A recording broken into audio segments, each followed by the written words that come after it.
so here I am.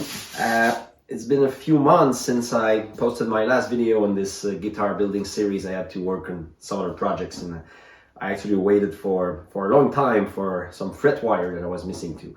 But here I am, and those frets are all installed now. As you can see, it did go pretty well actually. Not much trouble doing that, just had to take time.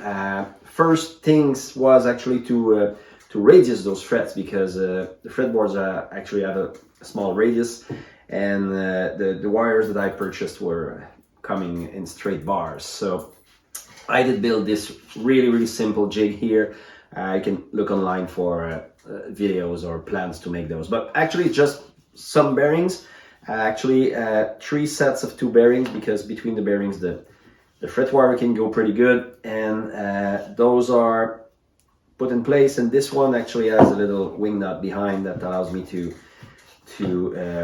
move it up and down, and then just a matter of putting the fret wire between those, and I just show you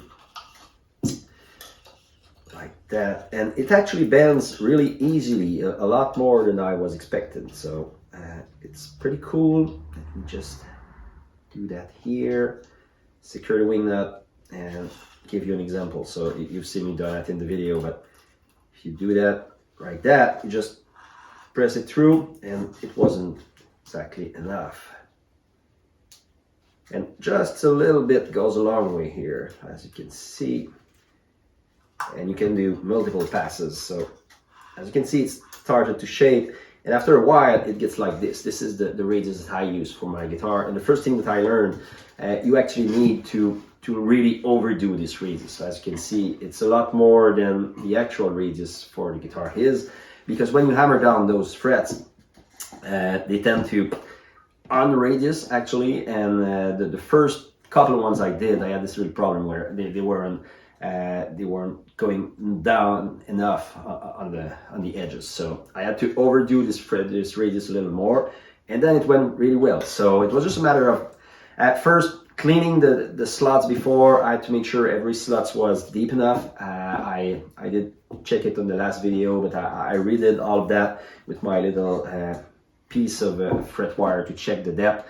And then when everything was all good, I just cut pieces large enough, so hammer those down with it's over there, my dead blow hammer. I just bought one pretty cheap dead blow hammer. It helps because when you hit the fret, it tends to just stay there. It doesn't matter if the hammer is a dead blow one. And I use a plastic hammer. One important thing: don't never go and use a steel hammer on those frets. It's gonna be bad. So it was just a matter of hammering everything down, and then flush cutting the frets. And for that I use this flush cutting pliers, and I didn't go on and buy special ones for fret wires. I used some really cheap pliers that I bought from my local hardware store, and I ground it on the end so it goes flat, so I was able to go very close to the fretboard, because with the original thing that it had over here, it was leaving like 1/16 to almost 1/8 of an inch, so it wasn't really good. But once I ground those, pretty easy to do in the grinder, they were really good, and they are actually like new after cutting all those frets, so it was good. And then it was a matter of gluing all the frets, and before gluing I used some paste wax on both sides before applying some water thin CA glue to make sure that the glue wouldn't penetrate too much in the wood, and then use some 4/0 steel wood to remove the glue. And the last part was about actually removing the burr on the sides so that it can get smooth. So when you play the guitar, it's not hurting your fingers. So this one was a little delicate to do. Just took some time, not really hard, but I had to first use some piece of sandpaper attached to a block of wood to make sure it was very flush and nice, and then put a little angle to that.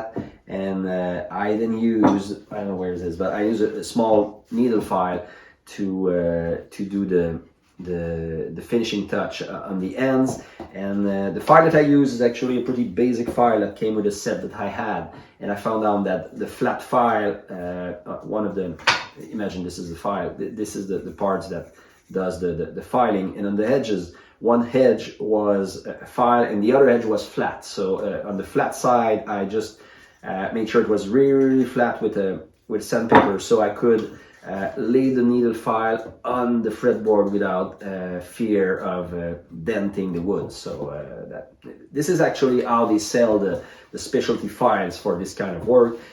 So this was just my way of making one for cheap.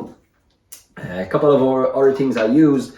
I did not purchase a special clamping device for the frets, but I did order this part, this insert with the radius of my fretboards and my necks, and I use that just to put it in a little piece of wood, like you've seen in the video earlier, to be easy to use with some regular clamp.